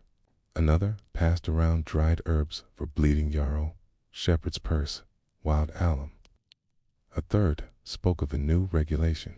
All midwives now required a male sponsor from the university. It was becoming harder. Agnes had not been seen in decades, but her name remained not as a woman, but as a code. If you said you learned from Agnes, it meant you knew the old ways. If you said Agnes baptized your child, it meant a woman had saved a life when no priest could. If you named your daughter Agnes, it meant you remembered. Daria, by then nearing 50, arrived late, her hair braided with wool against the cold. She did not speak at first, just sat beside the fire. But when a younger midwife asked how to know when a mother was near death, Daria took her hand. Her mouth will dry, she said, and she will look at you like you are the only thing keeping her here. Then she taught the girl how to tie the thread. Vanishing like smoke, no record tells us when Daria died. Like most midwives of the time, her story faded into the blank spaces of the margins. But in a chapel near Ferrara, the church of San Basil, there is a crude relief carved into the stone just inside the side entrance. It shows a woman holding a child, not standing, but kneeling, one hand reaching backward towards something unseen. No name, but the shawl she wears is pinned with a small carved circle. A cross inside it. Was it condemnation or recognition? We don't know, but we do know this. The midwives who walked in the shadow of saints never stopped walking. They moved from street to alley, from field to threshold, from laboring bed to earthen grave. Their names were rarely written down, but their work was everywhere. They were blamed for the stillbirths, and they were forgotten in the miracles. But when the bells stopped ringing, the men had gone, and the candles were low, it was they who sat with the women, the last hands to hold the thread. There was a town on the western edge of the Holy Roman Empire where the gallows stood, not outside its walls, but in the heart of the square. It's built from blackened oak and twice rebuilt after being struck by lightning. The structure dominated the cobbled plaza like a warning. Cast in wood, people in that town did not whisper about death. They lived with it. The executioner lived nearby, as he always did in such towns, close enough to be summoned, far enough that children still crossed themselves. When they passed his gate, his wife was named Brigetta, and she was a midwife, not the kind of midwife who lit candles or spoke in Latin, not the kind whose name passed between noble women in embroidered letters. Brigetta was the kind who worked quietly among the laundresses and the fishwives, the brewer's daughters and the serving girls. She learned by doing. Her mother had done the same, though no one in town liked to say her name aloud. Less easier that way. An unusual apprentice. She fitched his early education was not gentle. She knew blood before she knew grammar, knew the sound of sinews separating from bone, the texture of stomach bile in a freezing breeze, the sharpness of iron when it sliced skin already softened by winter. Her husband Johann was the town executioner, not by choice, but by inheritance. His father had died with a noose in his hand, and Johann had stepped into the role, not out of cruelty, but necessity. His hands were steady, his nerves dulled. Their house had a cellar lined with tools, not just for hanging or beheading, but for medical interventions that required precision. Sawing through cartilage, extracting blades, repairing fractures. Quiet services performed in the hours after a fight or punishment, when no doctor would come. Brigetta watched, then assisted. Sid then learned. So when a young washerwoman named Ilsa came to her, belly swollen and fearful, it was not faith that Brigetta offered, but skill. She did not ask who the father was. She did not light incense or call upon saints. She simply boiled linen, set her tools in vinegar, and waited. The child came at dawn, smooth, silent, the cord wrapped like ivy around its neck. Brigetta cut quickly, pressed the chest with 2 fingers. and waited for the cry that it came. And in that moment, the first time in many months, the house did not feel haunted by judgment. The price of saving lives, word spread, as it always did. Women talk. Even those who fear they are being watched, especially those by the following winter. Kita had attended 12 births. 3.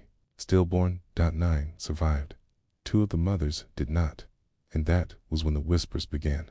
It is strange how thin the line was in those days between gratitude and suspicion, between seeing a woman as a healer or a hex when a child survived a fever. Brigetta was praised. When a child died in its cradle days later, Brigetta was blamed. The townspeople never said it to her face. They continued to call her mistress. Brigetta in the streets nodded when they passed her in the square. But the butter seller crossed herself when Brigetta touched a coin. The blacksmith's wife switched sides of the street. It was the priest who gave shape to the murmurings. He did not accuse. He merely asked, "Is it right that the executioner's wife handles the souls of the newly born?" A question, not a verdict, but it echoed like a bell. A birth in the shadow of death. An event that changed everything came one March. When the river was swollen and the wind cut through wool like glass, a mid-drinking official's daughter, barely 16, went into labor during a snowstorm. Her father, desperate, sent for the town's only physician. The physician, drunk, did not come. Brigetta was summoned as a last resort. The girl was too narrow, too afraid. The contractions came sharp and fast, then slowed. The baby was sideways. Breech. Brigetta had done this before. She asked for oil, cloth, and 2 strong women to hold the mother down. She reached inside, guiding the child gently, coaxing it out hand first, then shoulder. The mother screamed and bit her own wrist to keep from thrashing after 3 hours. The baby was born, a girl, alive, but the mother was bleeding deeply, internally. Brigetta did what she could, pressed herbs, wrapped tight linen, but the blood would not stop. She whispered soft things into the girl's ear, not prayers, not false comfort, just soft truths. The girl died by dawn. The tribunal of Ice 3 days later. Brigetta was called to the magistrate's hall, not to be accused, to explain herself. She entered with clean hands, an iron pin at her collar, and her face calm. Johann offered to walk with her. She declined. Inside were 3 men, the magistrate, the priest, the physician who had not come. They asked what she had done. She explained. They asked why the girl had died. She answered honestly. Too young, too narrow, too much blood loss. Then came the real question. Why did you not call the physician? Brigetta looked at the man who asked. I did, he said. The silence after was the coldest moment of that winter. An invisible sentence. Brigetta was not jailed. She was not whipped. But she was not banished. But she was no longer summoned. No more knocks at the door. No more hurried footsteps in the night. She kept her tools clean. The linens each week. Watched the house in silence. And then, as all things do, the silence broke. But not with a plea. With a knock from the constable. A child in chains. A woman had been arrested.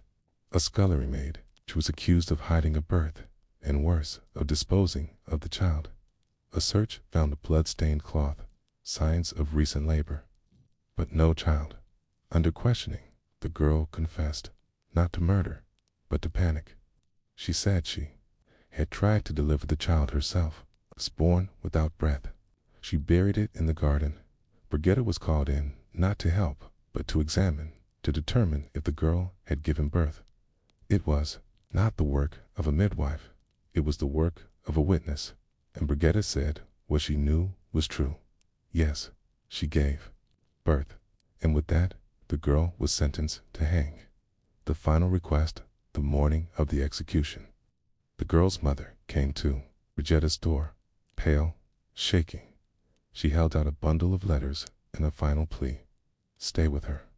Brigitta hesitated, then nodded. She walked with the condemned to the scaffold, and, in those final minutes, beneath the shadow of her husband's gallows, she did what only a midwife could do. She held the girl's hand, whispered quiet words, and bore witness not to death, but to the girl's last breath, as she had done for so many entering this world. The cord cut, the passage complete. The days after the hanging were slower than snow melt. Brigitta swept her hearth without purpose. The sounds of birds returning in spring did little to break the hush in her home. Even her husband Johann, who had always walked like a shadow, now moved as if careful not to disturb something fragile. The girl's death had not brought closure to the town. If anything, it had deepened the silence. The square remained eerily clean.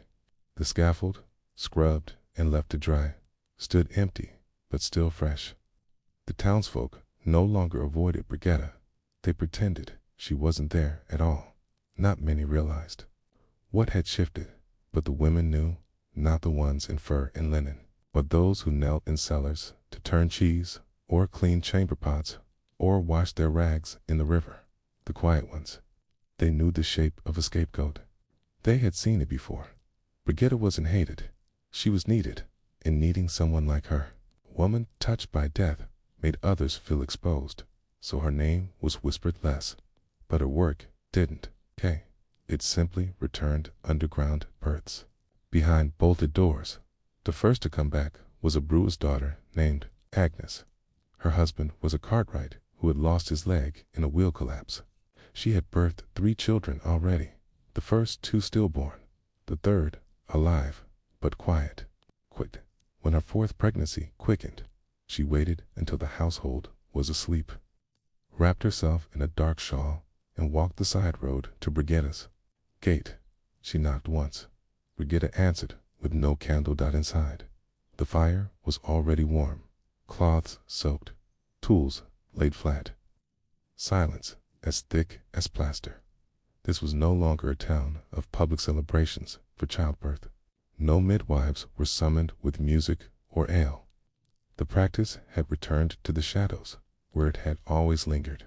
Even during the brightest times, Brigitta delivered Anna's child with steady hands and nothing more than a whispered prayer.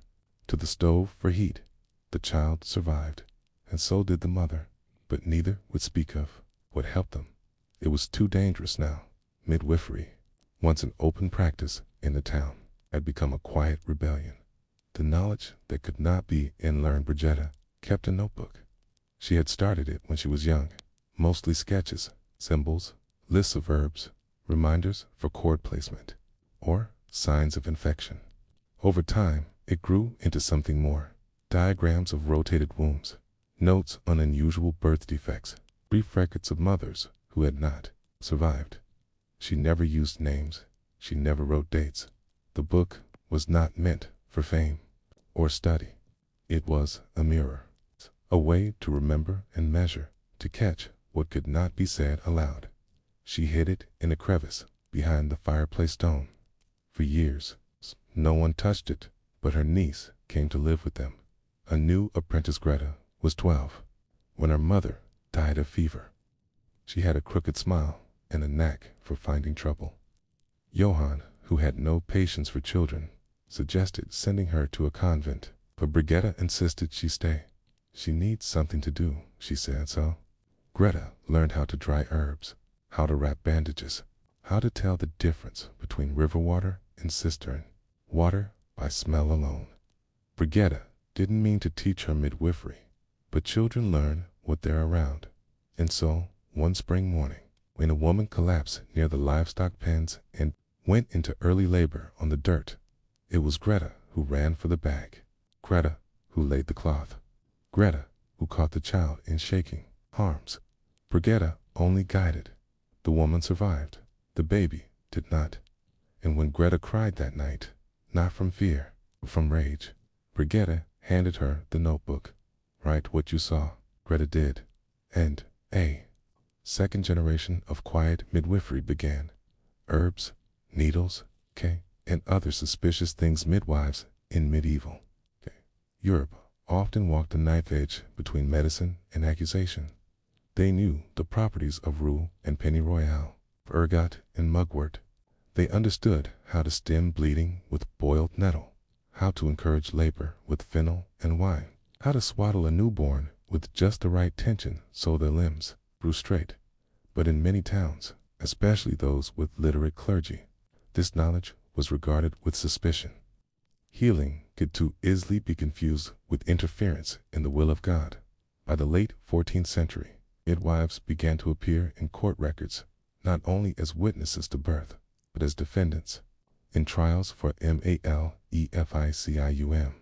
the crime of harmful magic, and it rarely took much to provoke it. A child born with a mark, a mother who died despite intervention, a whisper from a neighbor whose fields failed. All could lead to a midwife's name being spoken in the same breath as witches in Brigitta's town. The Inquisition hadn't taken firm root yet, but the ground was soft, and suspicion, like seeds, needed time. A village in crisis. By the time Greta turned 17, the town faced its worst summer in 2 decades. A heat wave browned the fields. Water dried in the wells. Sickness spread through the children. Some said it came from the goats, others from the southern traders. Whatever its origin, it left 10 children dead within a fortnight. People looked for answers and someone to blame. On a humid August morning, Greta found herself summoned again, but not by a mother in labor. This time, it was the bailiff. He asked her to appear before the council again. Johann stiffened at the door. You owe them nothing. But Brigitta just tied her apron, took her notebook, and went. The burden of explanation. The council chamber had not changed, but the faces had. 2 of the magistrates were new, younger. One was the son of the same physician who had once accused her. The other was a merchant's widow, a rare sight in a seat of power. The priest was still there, older now, his hands thinner. They did not accuse her of anything directly. They asked about the fever, about her use of mugwort, about the remedies she distributed to mothers, about the children she tried to save. Brigitta answered, carefully, factually, with the same calm she used at births. But she saw it in their eyes. The same question that had hovered for years. How could a woman who touched death so often still be trusted with life? The widow asked her the last question. If your skills are so effective, why do so many still die? Brigitta looked at her, then at the priest. Because I am not God, she said. I am just someone who shows up when others are afraid to. Silence followed. Then the session ended. No charges, no decree, just silence. And that silence, again, was its own kind of verdict. Unseen honors thee. Next few years passed like silt settling after a flood. Brigitta continued to serve quietly. Greta began to take on more of the deliveries. She became known as a herb girl, not a midwife. A safer title. Johann died in his sleep one winter, and with his passing, the gallows in the square fell into disrepair. No one rebuilt them. Brigitta buried him near the river. Not many came to the burial, but a week later, a child was born in the village's southern quarter, and the mother named her Brigga. Winter in Brigitta's later years was quieter than the rest of the world realized. Not quiet like death, but quiet like routine, like the slow ticking of a wooden clock hung too high for children to reach. She had grown used to the stillness, had made peace with the way townspeople avoided her eyes, but still sent their daughters to knock on her door after dusk. She knew what she had become. She was the midwife people turned to when they were afraid. The one they sent for when there was blood, when no one else would come, when a physician might hesitate, but the child was already crowning. Brigitta had become the silence between prayers, the unspoken answer to the fear of dying in childbirth. She didn't mind. Not anymore. She had buried, too many to expect thanks. Greta's first mistake, Greta, now in her 20s, was was learning more each season. She handled most of the herbal preparations. She remembered the temperatures for infusions, the timing of purgatives, the angle at which to swaddle a newborn's torso to prevent clubbing of the limbs. But there were still moments when her youth betrayed her. One came in the form of a woman named Marche, a washerwoman from the riverside quarter, whose labor came fast and hard after a fall on the icy bank. Greta was called alone, while Brigitta was treating a weaver's wife with infection. Greta responded swiftly. She packed the cloths, the boiled knife, the warm water. She helped deliver the baby, but she didn't notice the third placenta. There had been twins, and one had died in the womb, wrapped in the cord, unseen behind the other. Marchi lived for 2 days. Fever took her on the third dot, and though no one said the word witch, there were whispers. The return of the church whispers rarely remained whispers in small towns.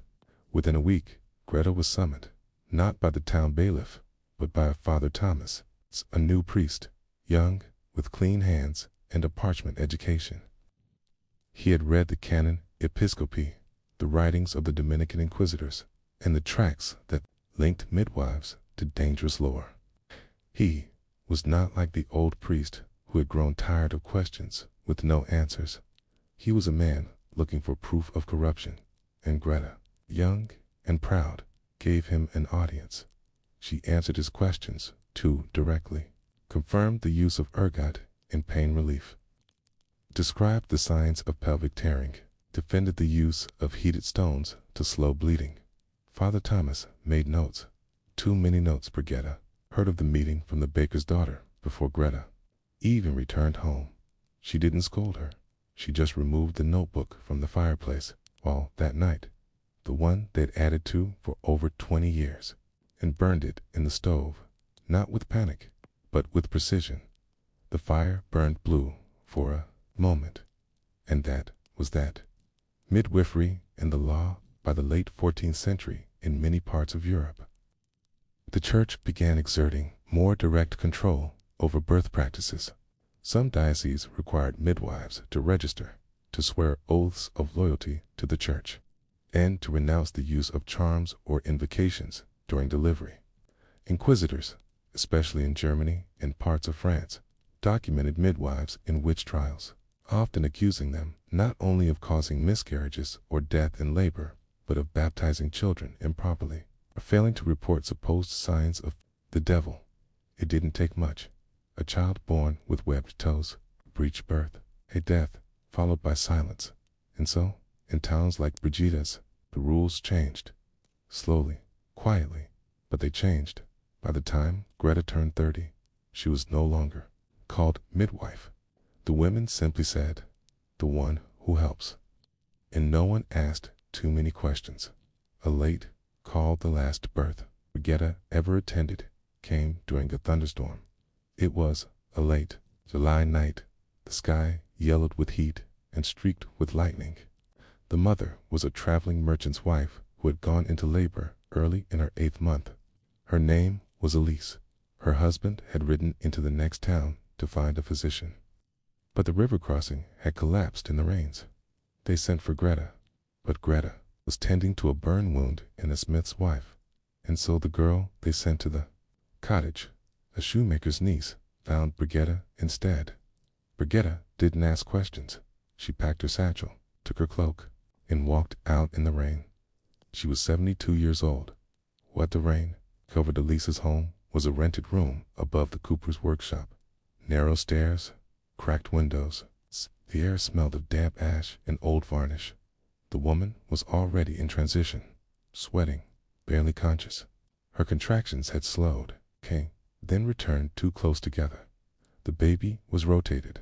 Brigitta knew before she even reached for the cloths. She did not hesitate. With trembling fingers, she used the hook, the same silver loop that had been passed to her by her own teacher, who had pulled it from the mouth of a stillborn child born under a blood moon. She whispered to the child. Even though it could not hear her, she rotated the shoulders. She moved the hips. She made the opening wide enough to bring it through. The child was born blue. Brigetta rubbed his chest with salt, turned him upside down, breathed air into his lungs by placing her lips near his mouth, whispering a breath more than giving one. He cried.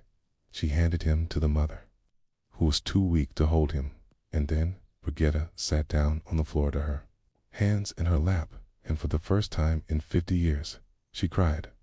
What they remembered Red Brigette died a week later, not from sickness, not from accusation, just quietly in her sleep.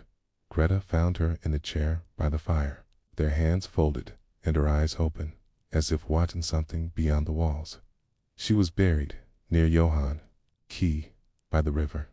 No headstone, just a cairn of round stones, each placed by a different woman. Some came alone, some came with children, some came while their husbands were at work, whispering prayers they didn't quite believe. No priest came, no church marked her passing. But a month later, Greta received a bundle of herbs from a woman she'd never met.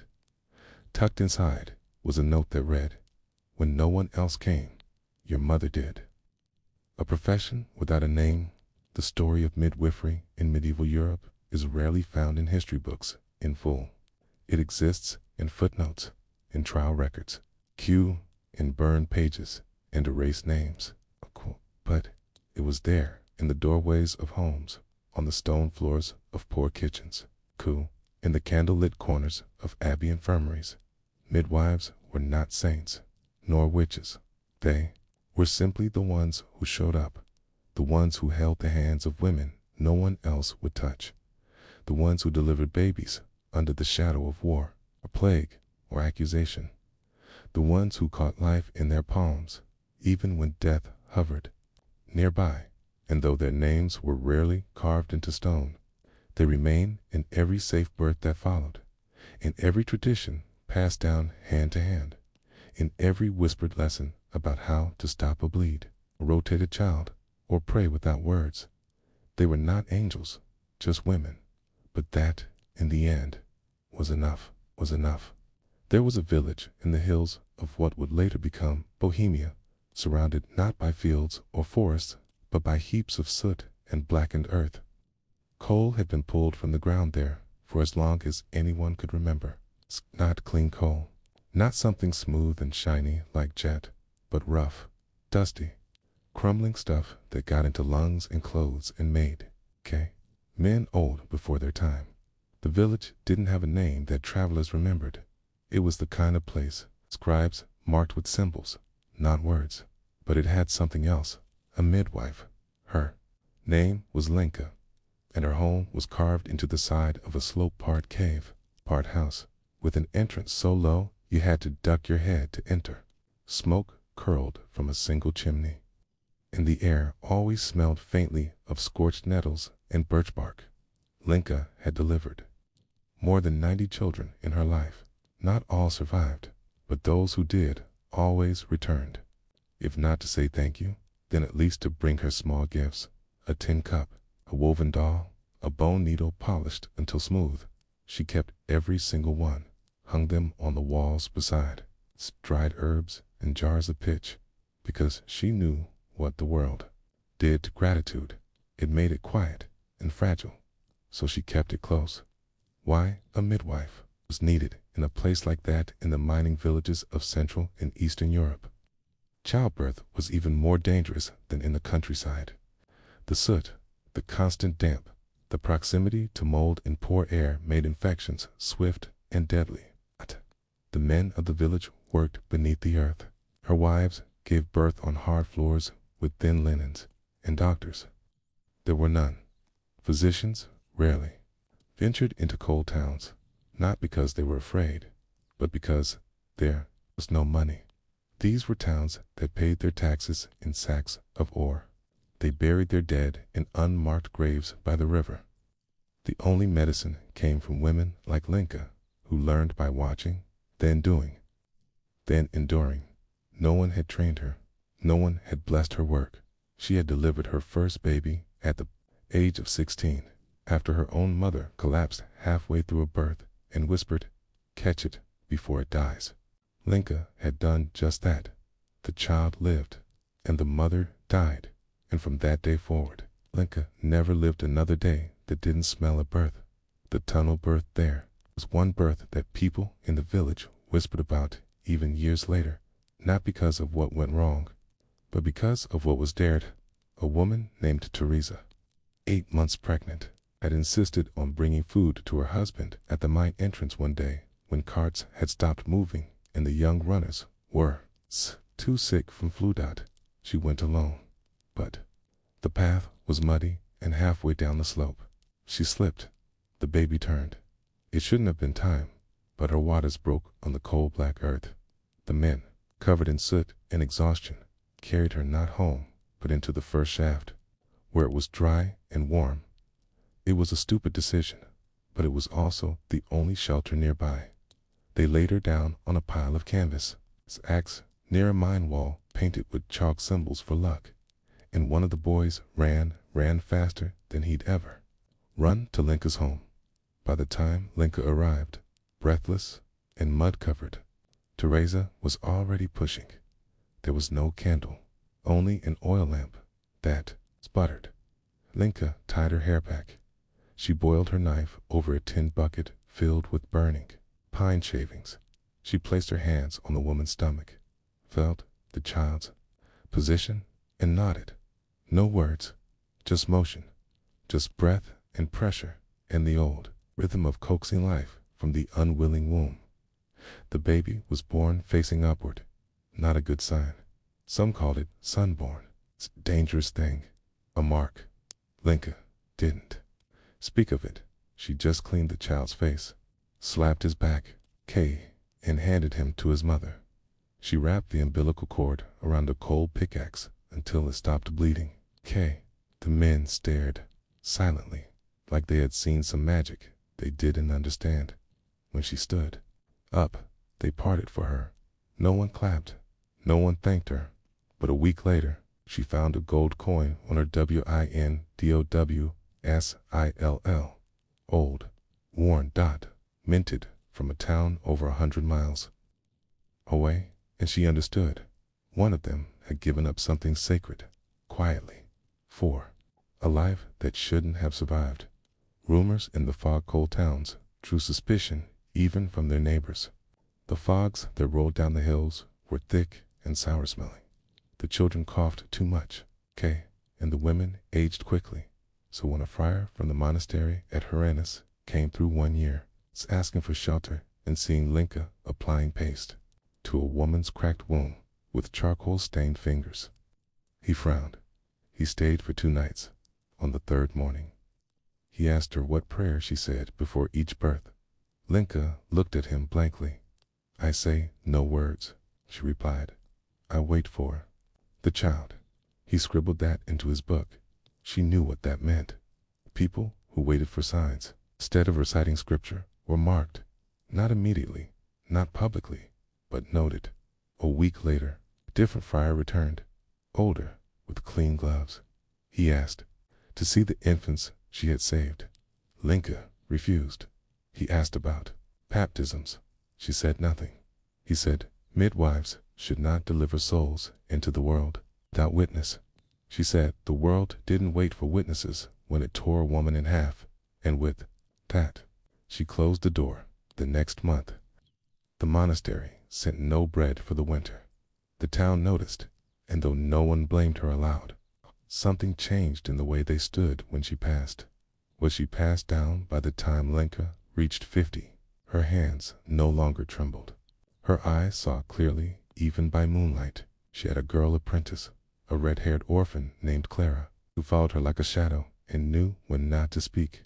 Linka taught her the rhythm of contractions, how to count the spacing between waves of pain with a bit of twine tied to stones. She taught her which mushrooms stopped a miscarriage and which ones invited it, how to apply pressure to a woman's tailbone with the heel of her palm until the baby's head dropped, how to close the eyes of a stillborn child before the mother saw them. These were not things found in books. They were not blessings. They were not sins. They were simply truths. In every village, had a woman who knew them or lost too many children not to. Clara, the red-haired apprentice, was 13 the first time she held a newborn. It was still warm, but not breathing. Lenka had guided the child out of the mother's body with a hand firm and unhurried. Despite the fact that the cord had wound twice around the baby's neck, there was no cry, only that faint, wet sound, the hush that comes before breath, and then none. Lenka took the baby gently and turned his face away from the mother, placing her thumb just behind the jaw and pressing in rhythmic pulses along the tiny ribs. She counted under her breath. 1, 2, 3. The mother sobbed and asked. It was a boy. Lenka did not answer. She tried water on the lips, tried to clear the mouth with a thread-bound spoon. Clara watched from behind the linen curtain, hands wrapped around her skirt. She never forgot the color of the baby's skin. Not pale, not blue, but that waxy gray that comes only from silence. In the end, Lenka wrapped the child in a bit of wool cloth and handed it to Clara.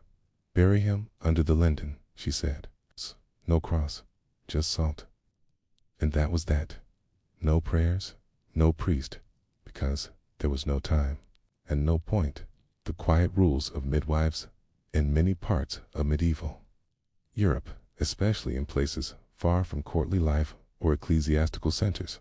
Midwives operated outside formal religious structures. There were canon laws, yes, but in coal towns, in timber camps, in peat villages, those laws were often irrelevant. Survival came first. Still, danger came not just from infection or fever or ruptures. It came from gossip and sometimes from doctrine. The church had long walked a tightrope regarding midwifery. On one hand, childbirth was women's work, and officially, the church took no position on women helping women in labor. But on the other hand, midwives had power.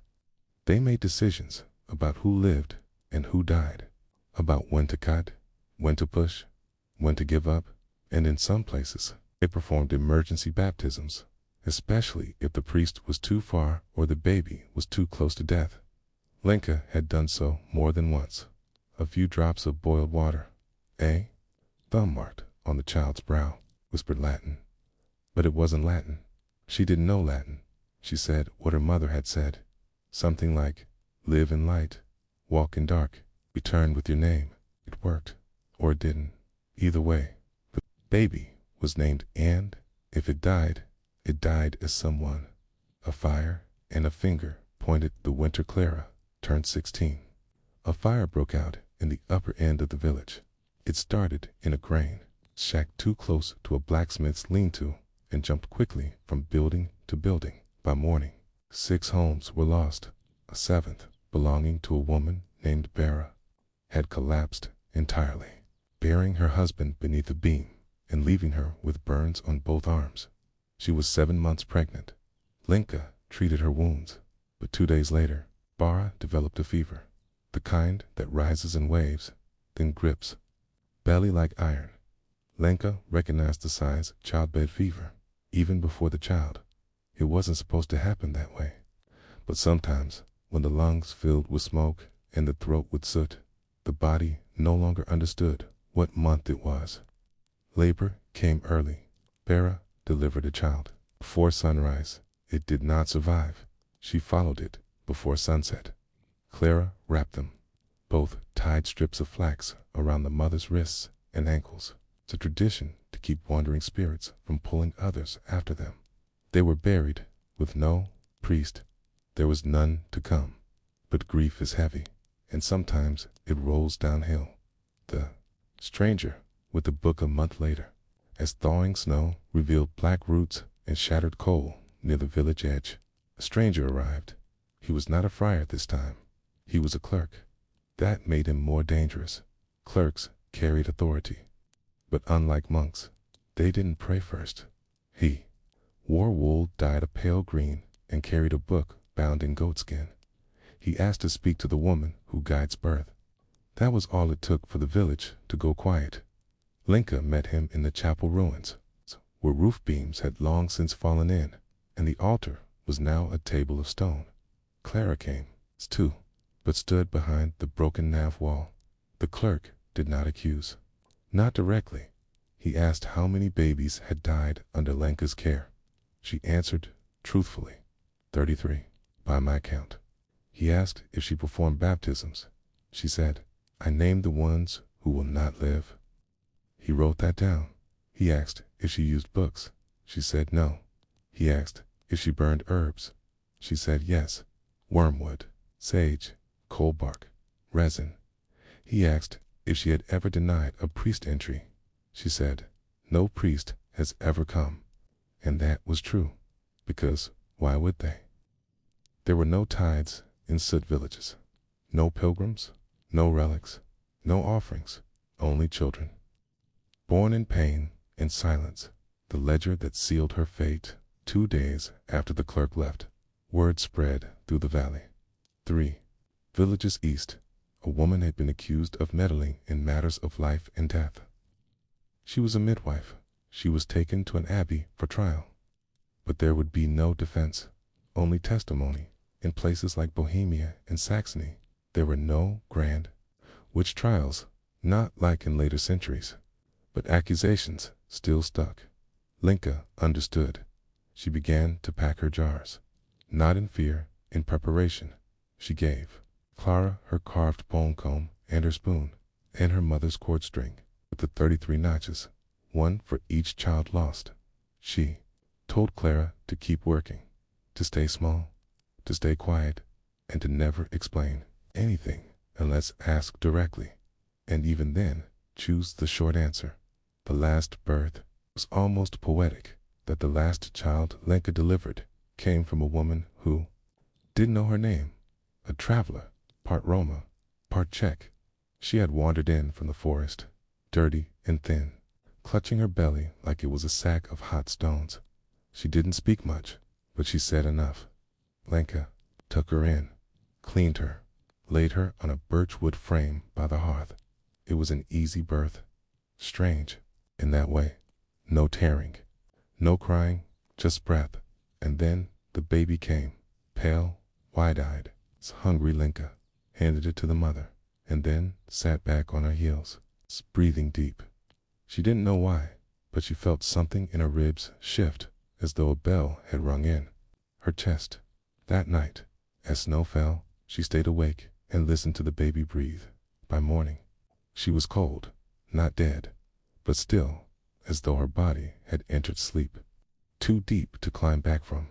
The girl who stayed Clara buried her beneath the slope, beside the oldest linden tree, where lichen covered the stones and moss smelled like honeyed earth. She placed no marker, only salt and a spoon.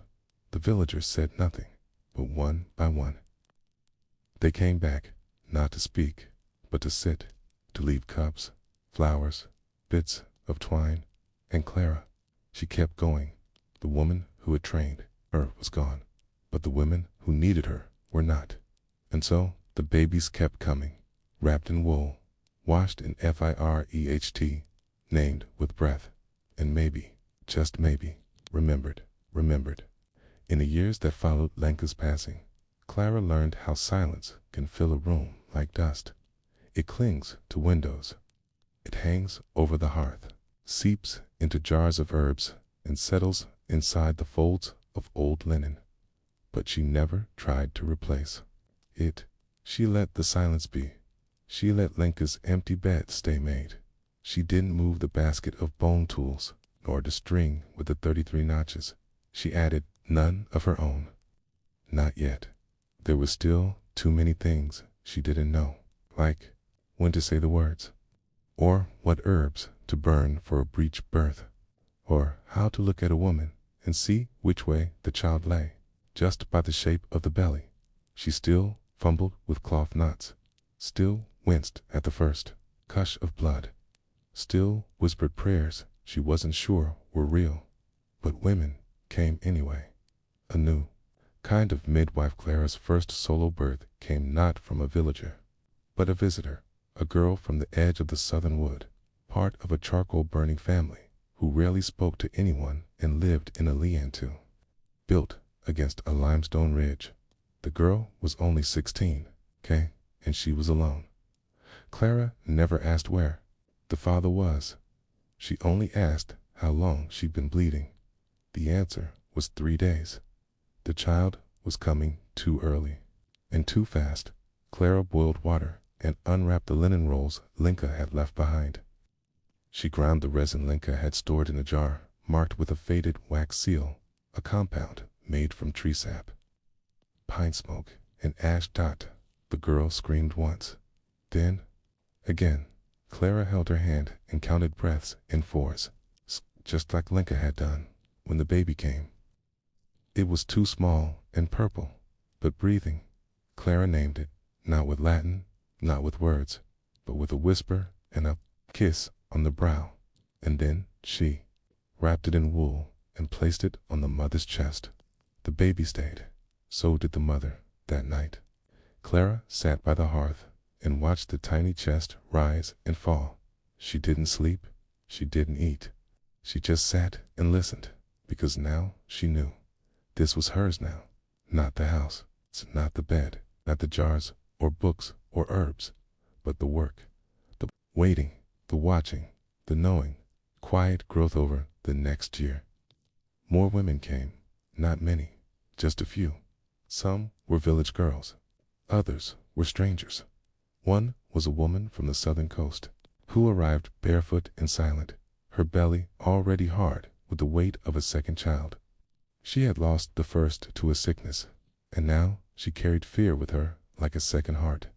Clara let her sleep in the corner bed for 4 nights before the child came. When it did, it was silent at first, but only for a moment. Then the cry came, thin and sharp, like a reed flute in winter. The mother wept. Clara wrapped the baby and whispered Linka's words: live in light, walk in dark, turn with your name. They were not official, not church-sanctioned, but they were hers now, and they worked. Or they didn't, but she said them anyway. A visit from the old world one gray afternoon. As sleet hissed softly against the clay roof, a man came to the door. He was older than most, wrapped in a blue wool cloak, marked with a faded crest, the emblem of a forgotten monastery now closed. He introduced himself not with a name, but with a question. Is the woman who names the dead still here? Clara said, no. She said, the woman he sought had passed winters prior. He looked disappointed, then relieved, then curious. He asked what Clara did. She said, I helped the living arrive. He nodded slowly, then said, and the dying. She didn't answer. He handed her a small leather pouch. Inside was a folded page from a monastic book, marked with illustrations of fetal positions and medieval tools for assisted delivery. He said nothing else. Then he left. Clara placed the paper in the fire, not from anger, but because she didn't need pictures to know the shape of suffering. She had seen it, held it, wrapped it, and sometimes sung it back to breath. The year of fever, the following summer, brought something different. Not a fire, not a flood, but a fever. It came first to the children, then the elders, then to the women. Within days, the village changed. People stopped gathering. The forge went cold. The chapel, already half ruined, was abandoned entirely. Clara tended to those she could, but she had no tincture strong enough for this. No tea or compress or powder made from root or bark could still the shaking or slow the cough, so she stopped trying to cure. She started simply being there. She washed hands, wiped brows, held heads as the shaking came, and when the end was near, she whispered the names, whether they had one or not. The people remembered, not just because she helped, but because she stayed. And in times like that, staying was rare. Whispers of a witch, but not everyone saw it that way. 3 families from the western edge, newcomers, began whispering.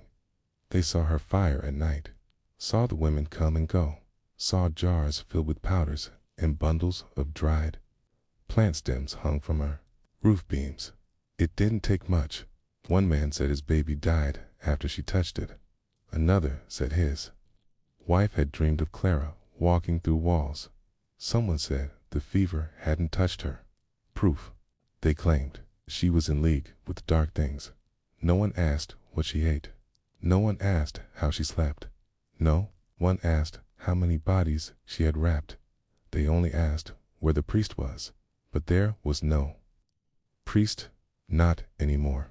And so they went to the mayor. He came with 3 men. No torches, just silence and accusation. The trial of one question. They didn't tie her. They didn't strike her. They didn't burn her herbs or drag her through the village. They asked her only one question. Are you a woman of God? Clara looked at the man who asked. He was missing a thumb. She remembered binding that wound years ago. She said, I am a woman of women. They stared, then left. No verdict, no sentence, but from that day, no one came. Still, she stayed. The house grew quiet. Weeks passed, then a month, then 2. Then spring returned, and with it, a knock. A girl no older than 16 stood barefoot at the door. She was crying. She said nothing, just held her belly and wept. Clara took her hand, pulled her inside, lit the fire, and began again, because the world did not stop needing midwives, and midwives did not stop needing quiet. She no longer cared what they called her, which widow. Warden of bones. She was none of these. She was the woman who waited, the woman who stayed, the woman who caught the living. And remembered the dead. And that was enough. Good night. Dot, dot, dot, dot, dot, dot, dot, dot, dot, dot, dot, dot, dot, dot.